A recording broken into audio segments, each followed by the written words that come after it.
오늘 제목은 비판하지 말라는 제목으로 산상수훈의 말씀 함께 나누도록 하겠습니다.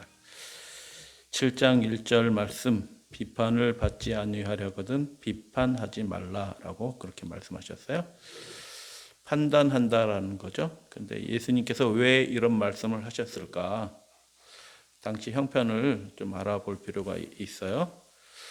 이 말씀을 우리가 잘못 부분적으로 알면은 그냥 윤리적인 왜 비난을 해? 다 사람이 비슷한데 뭐 이렇게 될 수도 있어요. 또 그런 말씀으로도 이해가 될, 또 본문이 그렇게 돼 있어요. 그런데 우리가 예수님이 왜 산상수훈의 말씀, 마태가 왜 산상수훈의 말씀에 비판에 관한 말씀을 기록했을까?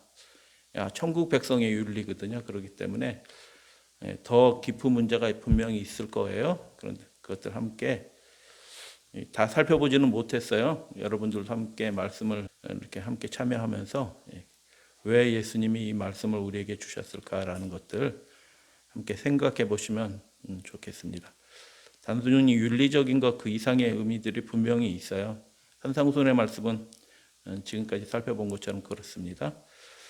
산상본 123쪽에 보면 바리새인들뿐만 아니라 당시 백성들 대부분도 이와 동일한 정신을 가지고 양심의 영역까지 끼어들어 사람과 하나님 사이에 있는 문제를 놓고 서로 판단하였다 이렇게 얘기합니다. 그래서 이게 어느 한 부류의 사람, 뭐 바리새인이나 뭐 이런 종교인의 문제가 아니고 당시 모든 하나님의 백성이라고 하는 택하신 백성이라고 하는 사람들의 일반적인 현상이었다라고 그렇게 기록을 하고 있어요. 보이지 않는 부분까지 서로 판단하고 그렇게 했다라는 것이죠. 그래서 비판한다는 것이 무엇일까라는 것을 함께 살펴보겠습니다. 그 비판하다라는 말이 이게 로마서 14장에 판단하지 말라라는 말씀과 똑같은 단어예요. 그런데 이제 번역이 좀 달라진 거죠. 근데 같은 단어이다라는 것을 생각하고 함께 보도록 하겠습니다. 먹는 자는 먹지 않는 자를 없인 여기지 말고 먹지 못하는 자는 먹는 자를 판단하지 말라.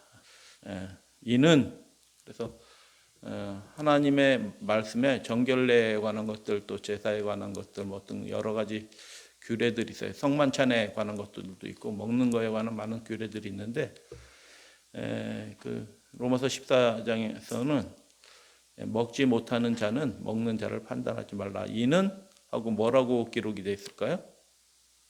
이는 왜냐하면 이런 뜻이잖아요. 왜 판단하지 말라고 그래요? 바울은? 이게 이제 놀라운 말씀인데요. 두 먹는 사람이 있고 먹지 않는 사람이 있어요. 그런데 바울은 이는 하면서 하나님이 저를 받으셨다 이렇게 얘기합니다. 먹는 사람은 저렇게 하면 안 될 것 같다고 해서 먹지 말라. 또 안 먹는 사람은 또 그 이유로 하는데 저를 얘기하는 것은 먹는 자를 얘기하죠. 먹는 자를 판단하지 말라 이렇게 얘기합니다. 하나님이 저를 받으셨다라고 얘기하는 거죠. 그래서 분리하고 비판하다라는 말은 판단하다, 구분한다는 뜻이에요. 너랑 나랑 달라, 이것과 저것과 달라 해서 자꾸 분리하고 구분하는 것. 특별히 하나님의 나라의 이런 공동체의 사람이 된 사람인데 자꾸 이렇게 저렇게 분리하고 구별하는 것은 하나님의 뜻이 아니다라는 것을 생각해 보게 됩니다. 골로새서 2장 16절 유명한 성경절이죠. 그러므로 먹고 마시는 것과 절기나 월삭이나 안식일들을 인하여 누구든지 너희를 판단하지 못하게 하라. 편론하지 못하게 하라. 평가하지 못하게 하라. 라는 그런 말씀이죠. 여기 이제 안식일들이니까 이게 먹고 마시는 것, 소제와 전제, 절기나 월삭, 절기에 관한 그 제도에 관한 안식일 이런 것들을 말씀하고 있어요. 그래서 그런 문제로 가지고 예수 그리스도를 너희를 믿는 사람들을 판단하지 못하게 하라. 복음에 굳게 서라라는 말씀이죠. 그래서 여기서는 안식일 지키지 말라라는 얘기가 아니죠. 안식일들이에요. 절기 안식일들, 유월절 안식일, 오순절 안식일, 초막절 안식일 뭐 이렇게 해서 안식일들을 인하여 너희를 편론하지 못하게 하라라는 얘기입니다. 그래서 비판하다라는 말을 뭐 한 세 가지로 이렇게 생각할 수 있을 것 같아요. 비판하는 거죠. criticize, 비판하는 거고요. 또 하나는 condemn입니다. 비난하고 정죄하는 겁니다. 틀렸다고 비난하고 정죄하는 거죠. 세 번째는 complain이에요. 불평하는 것입니다. 잘못됐다고 불평하는 거, 뭐 이런 것들이 다 포함되어 있는 것입니다. 비판하고 판단하고 비난하고 정죄하고 불평하고 원망하고 하는 것들을 다 포함된 단어로 생각이 듭니다. 성경제를 찾아보니까요. 우리나라에서도 왔던 분이고, 이분 혹시 아시나요? 조지 나잇이라는 그 재림교회 신학자고 역사학자고 번진가. 이분 책은 일반 기독교에서도 읽혀지는 책들이 한국어로도 번역된 책들이 있어요. 굉장히 유명한 분이고, 그리고 책들을 굉장히 많이 쓰셔요. 그래서 이분은 어떻게 이렇게 책을 많이 쓰시나, 1년에 두세 권씩 막 쓰시거든요. 무슨 체계가 있나 보다 이런 생각이 드는데, 이분이 그 재림교회 신학사에 대해서 특별히 또 전공해요.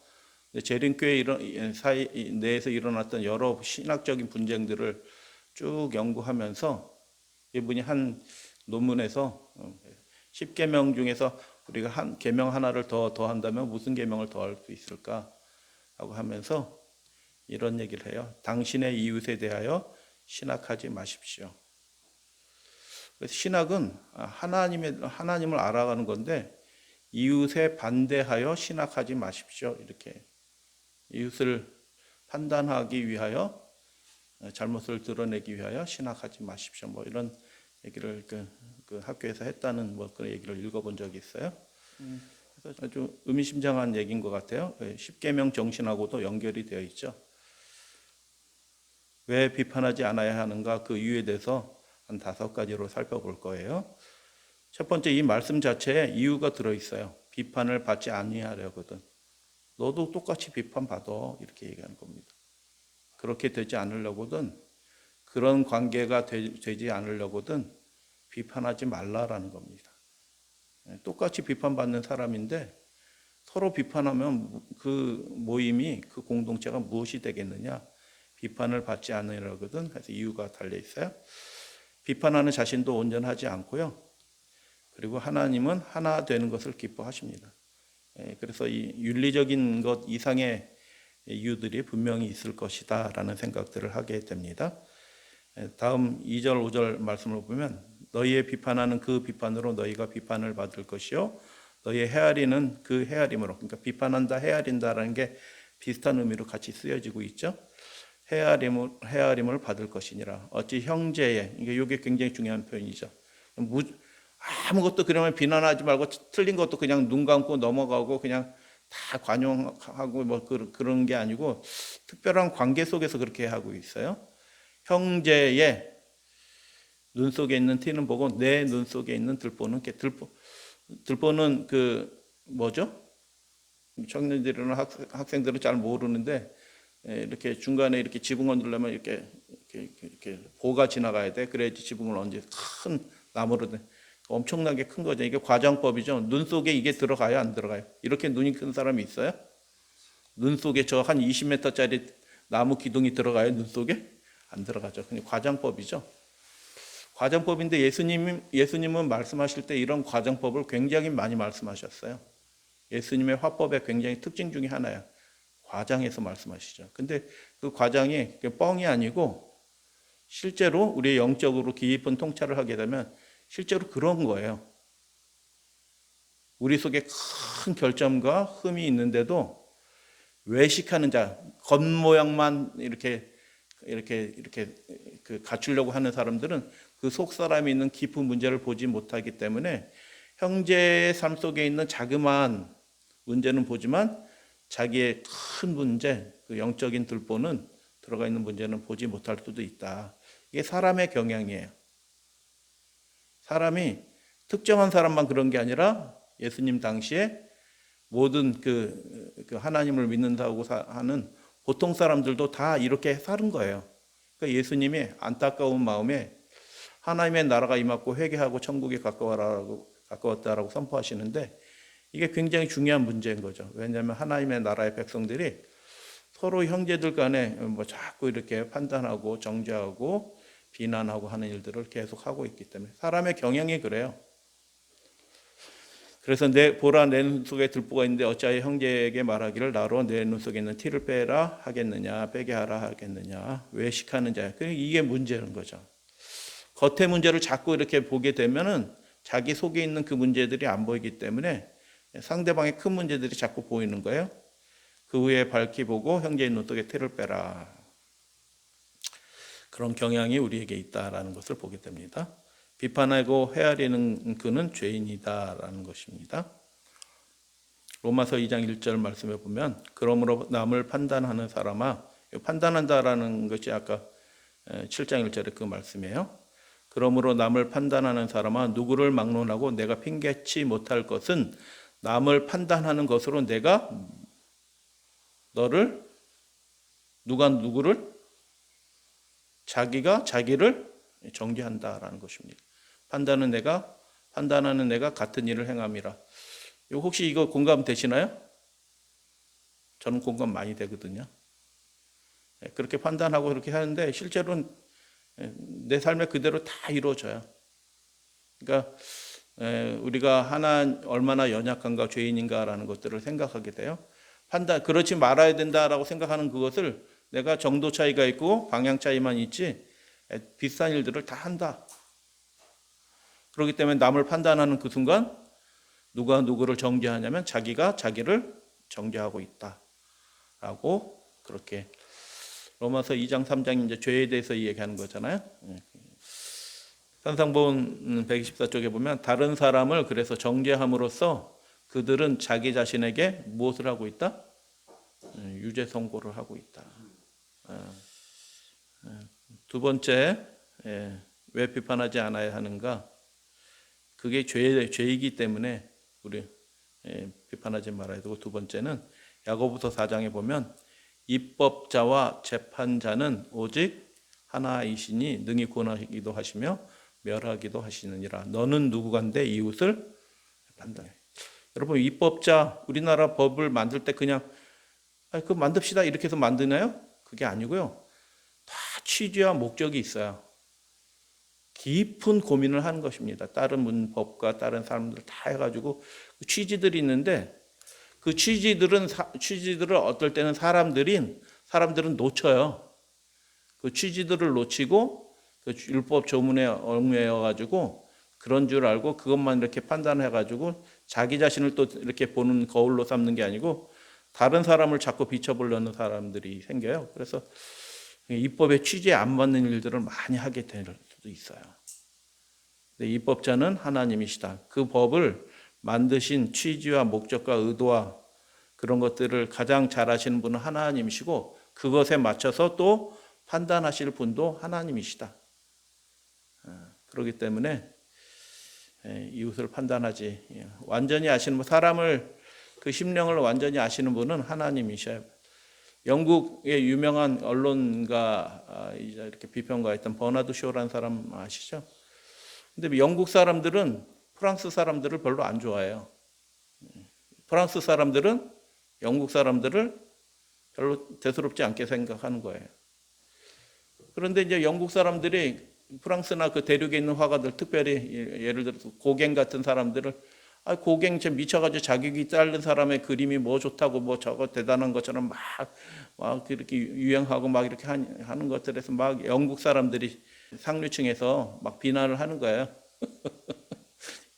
고갱 그림 아시죠? 이렇게 꾸불꾸불한 그림, 좀 나름대로 멋있는 인상파 그림.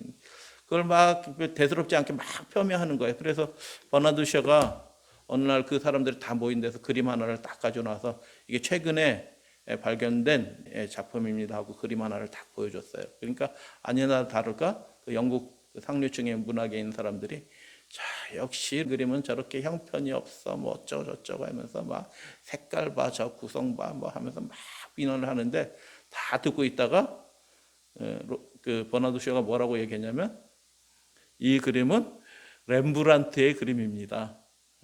세계적인 거장이잖아요. 모든 사람들이 다 좋아하는, 뭐 그렇게 얘기했다고 그래요. 그래서 잘 모른다는 겁니다. 잘 모르는데 다 아는 것처럼 그렇게 생각하고 판단하지 않으면 좋겠다라고. 야고보 서신의 특징이 있죠. 무슨 특징이 있죠? 야고보서 서신의 특징은 산상수훈의 재반복이에요. 그 내용들의 많은 부분들이. 야고보 사도가 또 예수님과 특별한 관계가 있기 때문에 산상수훈의 재반복인데 판단하지 말라라고 야고보도 그렇게 얘기해요. 그 책 좋아하시는 분들은 이분이 쓴 책들을 혹시 읽어봤을 수도 있어요. 사무엘 존슨이라는 분, 시인이며 문학 평론가이고 뭐 사전도 쓰고 뭐 사전 정도 쓰는 분들은 보통 분은 아니에요. 자기 뭐 시인인데 시 짧게 메꾸는 게 아니고 사전을 썼어요. 10권짜리 막 사전 막 쓰고 예술 사전 쓰고 뭐 이러니까 이분은 보통 분은 아니거든요. 워싱턴 포스트에서 지난 1000년 동안 10세기 동안 100년 동안도 아니고 지난 1000년 동안 최고의 업적을 남긴 작품 저자를 골라냈는데 이분이 선정이 됐어요. 야, 그러니까 그 굉장한 영향력이 있는 분이에요. 사실 서구 사회에서는 우리나라에서도 번역된 책들이 있어요. 근데 굉장히 그 영향력이 있는 분인데 이분이 뭐라고 얘기했냐면 이게 이제 이런 말씀을 말씀드리면 우리가 무슨 생각이 드냐면 예수님의 그 비판하지 말라라는 말씀 자꾸 윤리적으로 생각하는데 우리는 좀 더 시각을 넓힐 필요가 있어요. 믿는 사람들의 공동체를 생각을 해야 돼. 그러나 일단 사람이 늙으면 관대해진대요. 그러던가요? 근데 뭐 이분이 그렇게 얘기했는데요. 사람은 늙으면 관대해진다. 다른 사람이 저지르는 어떤 잘못을 나 자신 또한 저지를 수 있는 것임을 이제야 알았다. 이 쟁쟁한 이렇게 학자고 예술가이고 그 문화계를 이끌어가는 사람 대가인데도 나도 똑같이 실수하는구나. 근데 이분이 이렇게 얘기했어요. 하나님께서는 사람이 죽어 땅에 묻히기까지는 심판을 보류하신다. 그런데 어떻게 별것 아닌 인생이 실수하는 인생이 나나 당신이 그 사람을 심판할 수 있냐라고 그렇게 얘기한 거예요. 그래서 이분이 뭐 앞뒷말도 뭐 좋은 말인데 중간에 이 밑줄 칠 말이 참 은혜로운 말이에요. 하나님께서는 그 사람이 죽을 때까지 심판을 보류하신다는 거예요. 하나님은 그 사람에게 최선의 삶이 이루어지도록 하나님은 수고하고 애쓰고 계신다는 거죠. 비판하지 말라라는 예수님의 말씀에 이런 것들 담겨져 있는 거 아닐까? 그죠? 앞에 우리가 배웠죠. 원수를 사랑하라. 다 연결된 말씀이에요. 그 한 맥락 속에 있는 말씀이거든요. 그래서 하나님께서는 심판하시는 분이 아니라 그를 어찌하든 구원하려 하시는 분이시다. 산상보험 124쪽에 보면 이 말씀을 읽으면서 제 자신을 이제 돌이켜 보도록 됐는데 그들이 그대의 이상에 도달하지 않을지라도 마음속으로 그들을 정죄하지 말라. 왜 저래? 이렇게 하지 말라. 교회 좀 일찍 오면 그거 좀 일찍 못 와가지고 간식이라고 시작해서 교과반 할 때 왜 그때 오냐? 라고 해요. 예, 정죄하지 말라. 그 사람들이 당신의 그 높은 이상 갖는 게 나쁜 건 아니잖아요. 근데 도달하지 않는다고 그것 때문에 불평, 컨뎀, 정죄 하지 말라. 다른 사람들을 비판하지 말며 그들의 동기관에서 추측하지 말고 열심히 없어서 그렇지 하나님 별로 안 존중하니까 계속 저렇게 살지. 그렇게 해서 자꾸 동기를 추측하게 되는 경우들이 있어요. 근데 그게 그 사람의 최선일 수도 있어요. 어떤 면에서는 그 사람의 소중한 삶 속에서는 그들을 판단하지 말라라고 말씀하셨어요. 비판하지 말아야 될 세 번째 이유는 예수님께서 친히 이렇게 말씀하셨어요.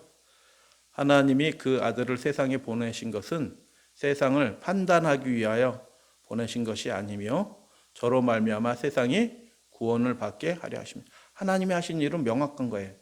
판단하기 위해서, 사람의 그 죄인들을 판단하고 심판하기 위해서 아들을 보내신 것이 아니라 내가 온 것은 세상을 구원하기 위해 왔다.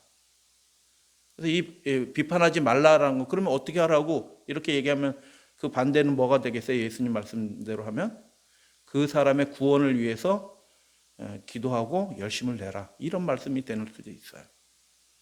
그죠? 하나님은 판단하러 하기 위해서 그 아들을 보내신 것이 아니라 구원하러 보내셨다. 그래서 우리는 하나님의 뜻과 합치된 그런 삶이 되어야겠다라는 얘기입니다. 예수님은 온전하신 분이셨어요.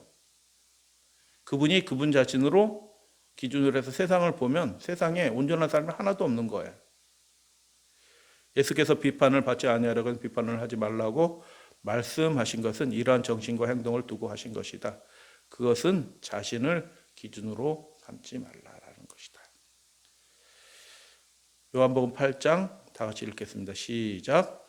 너희는 육체를 따라 판단하나 나는 아무도 판단치 아니하노라. 예수님이 이렇게 말씀하셨어요. 예수님은 아무도 판단하지 않는데, 그러니까 예수님 옆에 누가 올 수 있었냐면 세리와 죄인들이 올 수 있었던 거예요. 왜냐하면 그분은 거룩하신 분이셨는데, 흠없으신 분이신데, 깨끗하신 분이셨는데, 율법에 이력도 떨어지지 않고 다 지키시는 분인데, 그럼에도 불구하고 아무도 판단하지 않으셨다. 그러니까 그분의 인격 속에 이 두 가지 요소가 다 있는 거예요. 하나님 앞에 굉장히 순수하고 거룩한 그 삶이 있어요, 그분 안에. 그런데 동시에 뭐가 있어요? 사람들을 향한 그 긍휼과 사랑이 충만하게 있는, 그 두 가지 요소가 품성의 핵심이에요. 하나님 앞에는 흠없이 살려고 하는 거예요. 내가 두 번째, 사람에 대해서는 어떻게 해요? 판단하지 않고 구원하려 하고 긍휼을 베풀고 사랑하는 거예요. 그 두 가지 핵심이 품성의 핵심이다 라는 것을 성경 이제 읽으시다 보면 많은 곳에서 성경절에서 보게 됩니다. 예수님의 눈에는 이 땅 사람들이 얼마나 문제가 많았겠습니까? 그러나 예수님의 입술에서 나온 말씀들을 생각해 보십시오. 용기를 북돋우고 희망을 주는 말씀들이었습니다. 나는 아무도 판단치 않는다. 너희들은 종종 그러는데 그 겉으로 드러난 그 사람의 어떤 것들 때문에 자꾸 판단하는데 나는 아무도 판단하지 않는다. 요한복음 8장에 무슨 얘기 나오는지 혹시 아시나요? 유명한 사건. 예, 가늠한 여인이 나오죠. 이 말씀이 그냥 기록이 된 건 아니에요. 그래서 요한이 기록하는데 그냥 뭐 즉흥적으로 막 기록된 게 아니고 그게 다 처음부터 끝까지 계획을 가지고 한 장 한 장, 그 장면 장면 다 이렇게 연결시켜서 핵심적인 것만 딱 이렇게 한 거기 때문에 예수님은 그러신 분이셨다는 겁니다. 나도 너를 정죄하지 아니하노니 이렇게 말씀하셨어요. 예수님은 아무도 판단하지 않으셨다. 할렐루야, 아멘. 그대는 형제들이 성경상 표준에 미치지 못한 것, 이런 거 볼 때 마음에 조바심이 나는 분이 있어요. 훌륭하신 분입니다. 저는 훌륭하다고 생각해요. 그 성도들이 그 표준에 못 따르더랬는데 그게 아무렇지도 않고 그냥 뭐 상관없고 뭐 저 사람은 저 사람 살겠지 이렇게 하는 거는 좀 그리스도인의 삶은 아닌 것 같아요. 근데 그 미치지 못하고 좀 문제가 해결되지 않는 그 상태에서 안타까워하는 마음이 드는 게 훨씬 더 좋은 마음이라고 생각해요. 훨씬 더 좋은 마음인데 어떻게 해요? 그것 때문에 자기가 시험 들면 안 된다는 거예요. 그죠? 그 마음은 예수님의 마음이에요. 저 형제가, 저 자매가, 우리 교회가 더 나아지게 되기를 바라는 마음을 가진 거는 성령께서 주신 마음인데 그것 때문에 자기가 시험에 빠지면 그건 뭐 유혹거리가 되는 거죠. 그들에게 결점이 있는 것들을 본다. 굉장히 중요한 말씀인데요. 괴증은 5권에 있는 말씀. 그리고 그대는 그 결점들을 깊이 생각한다. 자꾸 생각하죠. 야, 왜 자꾸 저렇지? 이렇게 해서 자꾸 그 결점들을 보고 그 사람의 육체를 자꾸 보게 되면 화이프는 뭐라고 얘기했냐면 그대는 생명의 떡 대신 예수 그리스도를 먹는 대신 그들을 먹는 거다. 예수를 바라봐야 되는데 그들을 바라봄으로써 그대는 그들과 같은 형상으로 변화된다. 그러니까 똑같이 된다는 거야, 결과적으로. 자기는 더 낫다고 생각했는데 실제로 자꾸 그 사람들을 보면 그 사람도 그 사람의 영적인 그 문제를 동일하게 갖게 된다라는 것입니다. 우리는 누구를 바라봐야 된다? 그 사람을 통해서 역사하시는 하나님을 바라봐야 된다. 예수님을 바라봐야 된다. 그러나 아무도 비판하지 말라. 그대 자신의 정확한 노선과 다른 사람의 부족을 비교하지 말라. 대조하지 말라. 근데 우리 성도님들은 이런 시험에 빠질 분들이 상대적으로 적은데 이런 시험에 빠지기 제일 좋은 분이 누굴까요? 사람이? 사역자들이에요. 사역자들. 네. 그래서 기도를 많이 해야 됩니다. 더 사실. 그대는 다른 사람들을 바로 잡아주려는 그런 마음을 가져야 그거 좋은 마음이에요. 근데 그거 잘못하면 잠깐 잘못하면 위험에 빠진다. 그들에게 그들의 잘못을 느끼게 해주기를 원할 위험에 빠질 수도 있다. 그러니까 좋은 마음인데 그 마음이 잠깐 예수 그리스도를 향한 그 초점을 잃으면 그게 위험에 빠진다는 거예요. 이것은 하나님께서 그대에게 하라고 맡겨주신 사업이 아니다. 그분은 그대를 교회를 땜질하는 사람으로 만들지 않으셨다. 공감이 좀 되시나요? 대체로 잘 안 되시는데 저는 공감이 많이 돼요. 하늘에 계신 주님께서는 우리에게 상대방을 서로 비난하지 말라고 하신다. 유한하고 오류를 범하기 쉬운 인간으로서 우리는 우리 자신을 살펴보고 하나님의 자녀들의 심령에 상처를 입힘으로 하나님께 범죄하지 않도록 조심해야 돼요. 하나님께 범죄하는 거예요, 그게. 자신을 살펴보고 우리의 연약함을 바라보는 것으로 충분하다. 자꾸 그렇게 해서 교정하려고 하고 그 사람이 스스로 그 문제를 깨닫게 하려고 자꾸 집중해서 그 사람의 마음의 중심을 잃게 되면 그것은 하나님께 범죄하는 거예요. 왜 하나님께 범죄하게 되는 거죠, 그게? 좋은 마음으로 하는 거잖아요. 근데 왜 하나님께 범죄하는 거예요? 뭐 제가 정답을 알고 있다는 건 아니에요. 그거 한번 생각해 보자는 말씀이에요. 명확하게 말씀에 그렇게 기록됐다. 두 번째는 하나님이 지금 하고 계신 일들이 있는데 자기가 끼어들어가지고 그 뒤엎어 버리거든요. 그러니까 하나님의 일을 방해하고 있는 거예요, 지금. 하나님이 지금까지 해오신 일들이 있고 앞으로 하실 일들이 있는데 자기가 그렇게 능력 있고 할 수도 없으면서 끼어들어가지고 훅 뒤집어 버리는 거예요. 확 이렇게 해야 된다라고 주장하면서 확 뒤집어 엎는 거예요. 하나님께 범죄하는 것이다. 또 다른 생각 있으신 분 계시나요? C.S. 루이스의 고향이라는 이야기가 있어요. C.S. 루이스 나니아 연대기 쓴 그 나름대로 훌륭한 그리스도인으로 보이는 그분. 어느 날 캠브리지 옥스퍼드 교수했던 어느 날 고양이 한 마리가 런던을 방문했습니다. 루이스는 런던을 방문하고 의기양양하게 돌아오는 고양이에게 물었습니다. 그 고양이 이름은 푸시예요. 푸시야 너 어디 다녀오는 거니? 네, 여왕을 만나러 런던에 다녀오는 길입니다. 여러분 우리는 그 왕정제가 흔적이 거의 없기 때문에 모르는데 영국 사람은 그 로얄 패밀리에 대한 그 왕궁에 한번 초대받는 걸 최고의 영광으로 생각하거든요. 엄청나게 생각하면 예배 드린 것보다 더 경건하게 딱 이렇게 거기에 초청 받으면 그렇게 하고 있어요. 우리가 하나님 앞에 예배 드릴 때도 그런 마음으로 다 특권으로 생각하고 막 기쁨과 자부심과 그래서 엄숙한 마음으로 딱 그래서 저거 누구 왔다 이렇게 하면은 그 옆에서 조용히 이러거든요. 말하지 말라고. 그래서 좀 그런 분위기를 생각하시고 여왕을 만나러 런던에 다녀오는 길입니다. 다시 물었습니다. 푸시야 그러면 그 여왕 그 버킹엄 궁에서 뭐 봤어? 이렇게 물어봤어요. 근데 그 고양이가 뭐 봤다고 얘기했을까요? 예, 우리가 그렇게 될 수가 있어요? 여왕 의자 밑에 있는 생쥐 봤어요? 예, 자기 눈에 보이는 것만 보고 정말 좋고 아름답고 그 의미 있는 것들은 가치 있는 것들은 하나도 안 보고 자기 눈에 딱 보이는 것만 딱 보고 온 거예요. 유대인들의 6가지 덕이 있대요. 이렇게 사는 사람이 하나님 앞에 덕 있는 사람이에요. 좋은 사람이에요. 라고 하는 6가지 덕이 있대요. 한번 생각해 보세요. 첫 번째, 많이 배우고 가르치는 거. 유대인들은 참 배우는 걸 좋아해요. 환자를 방문해 주는 거, 그 덕이래요. 아픈 사람 같이 있어주고. 손님을 접대하는 거. 손님 접대하는 거 뭐 엄청나게 합니다. 그 사람들, 그 중동 사람들은.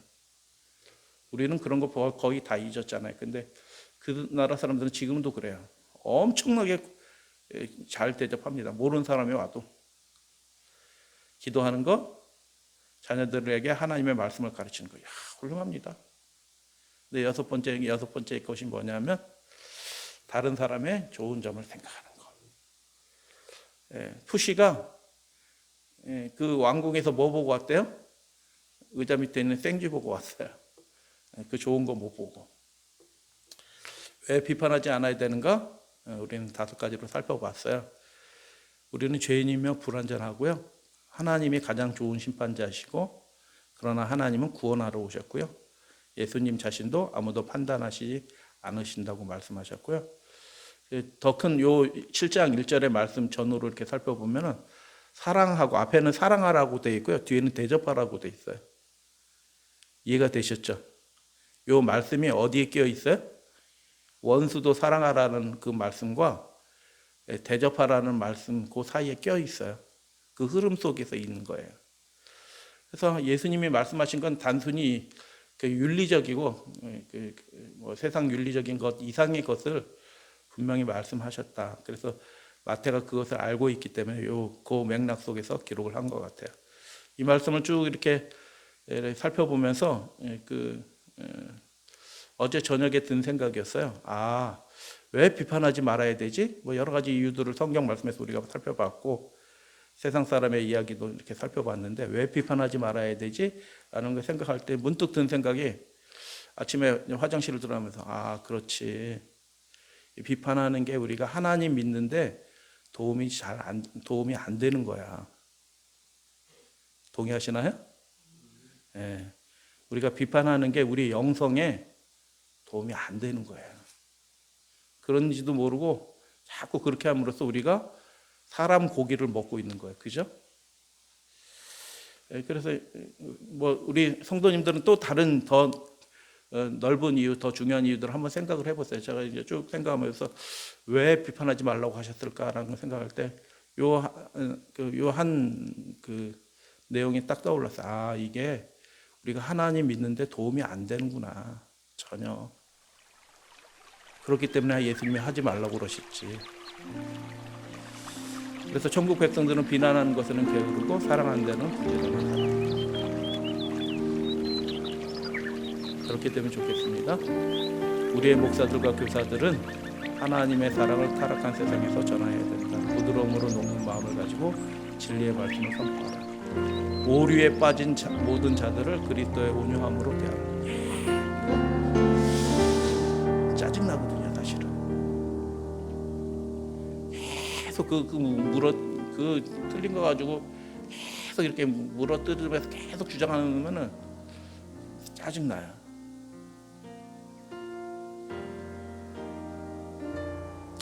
우리 교회도 여러 번 왔던 그 형제가 진짜사 하는 그 모임에도 한 달에 한 번은 모임에도 와가지고 자기 얘기 막 전하려고 잔뜩 싸들고 와요. 누군지 아시죠? 무슨 2023년 뭐 재림한다고 그분이 그 진짜사 한 달에 모임도 어떻게 하는지 알고 거기 와가지고 다 호시탄 노려보고 있는 거예요. 자기 그 말할 기회를. 참. 근데 오류에 빠진 모든 자들을 그리스도의 온유함으로 대하라. 이게 비판하지 말라는 말씀 속에 이렇게 들어가 있는 말씀인 것 같아요. 그대가 만나서 일하는 사람이 진리를 당장 수용하지 않으면 어떻게 하라? 냉혹하게 탁 끊어버려라. 저는 그렇게 배웠거든요. 그게 좋은 거더라고. 사실은 많은 부분 에너지 손실을 방지하고 스스로 낙심하지 않고 그래서 좋은 거라고 생각해서 배웠는데 이 말씀은 그분은 훌륭한 목사님으로 생각이 들고 뭐 전도도 열심히 하고 뭐 우리나라 그 여성협회 만들어가지고 한 20만 명, 30명씩 몰고 다니시는 목사님이셨는데 그분이 다 그렇게 하시더라고. 그래서 하다가 딱 결정적인 말씀 다 가르쳤는데도 반응이 없으면 딱 끊어버리는 거지. 그걸 제가 그거 배웠거든요.